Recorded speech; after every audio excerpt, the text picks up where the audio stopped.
A late apology and the miracle of forgiveness. David, 75, lived alone in an old wooden house on the edge of town. Every afternoon he sat quietly by the window, his gaze fixed on the long, empty road beyond the fence. His white hair glowed like morning mist, and his sunken eyes carried the quiet weight of exhaustion and regret.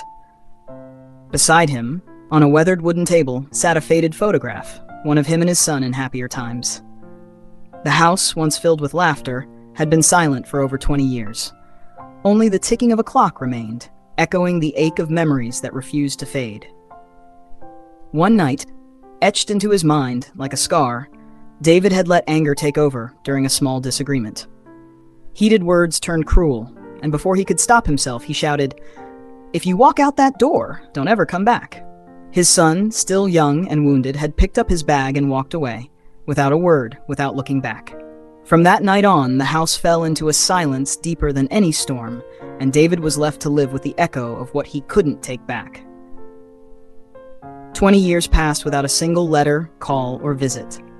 Holidays came and went with one chair always empty. Time did not heal, it simply carved the wound deeper. David often walked past his son's old bedroom, pausing at the doorway with a gaze full of sorrow. He wanted to reach out so many times, but pride and fear always held him back.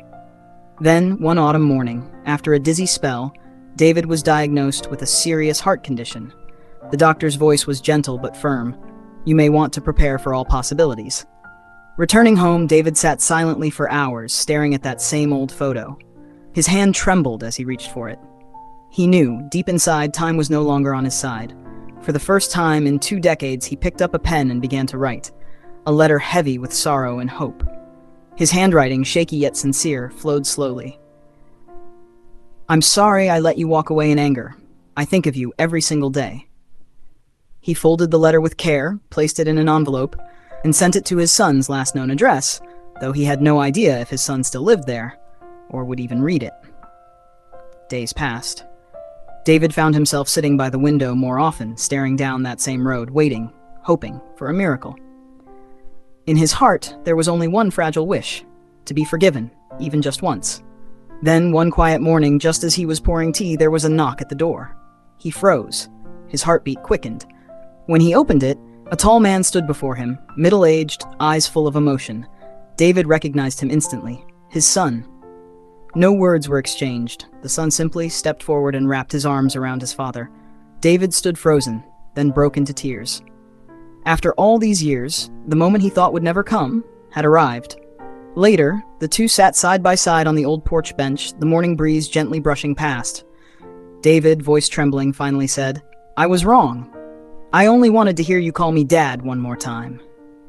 His son looked at him through misted eyes, then slowly reached for his father's hand and held it.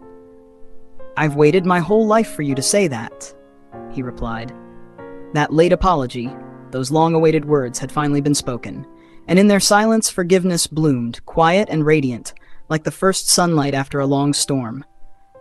Since that day, the house had life again. Every evening, David and his son shared tea on the porch, reminiscing about stories lost and memories recovered. They cleaned out the old room, planted flowers under the window, and walked together through the village at dusk. Time couldn't give back what was lost, but each moment now was deeply cherished. They were starting over, as if they had never been apart.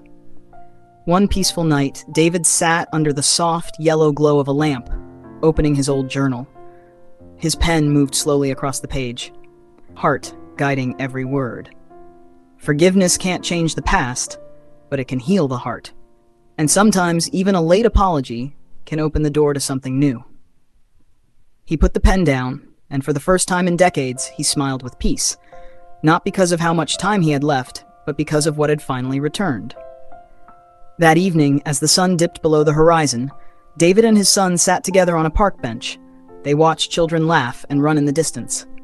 Two heads, one silver, one touched with gray, leaned slightly toward each other, resting in a silence full of presence. No bitterness, no distance, only the warmth of a bond restored. A soft breeze passed through the trees, carrying with it the scent of fresh grass and innocent laughter. David closed his eyes and breathed deeply, gratitude filling every corner of his soul. He had been forgiven, and at long last, he had forgiven himself.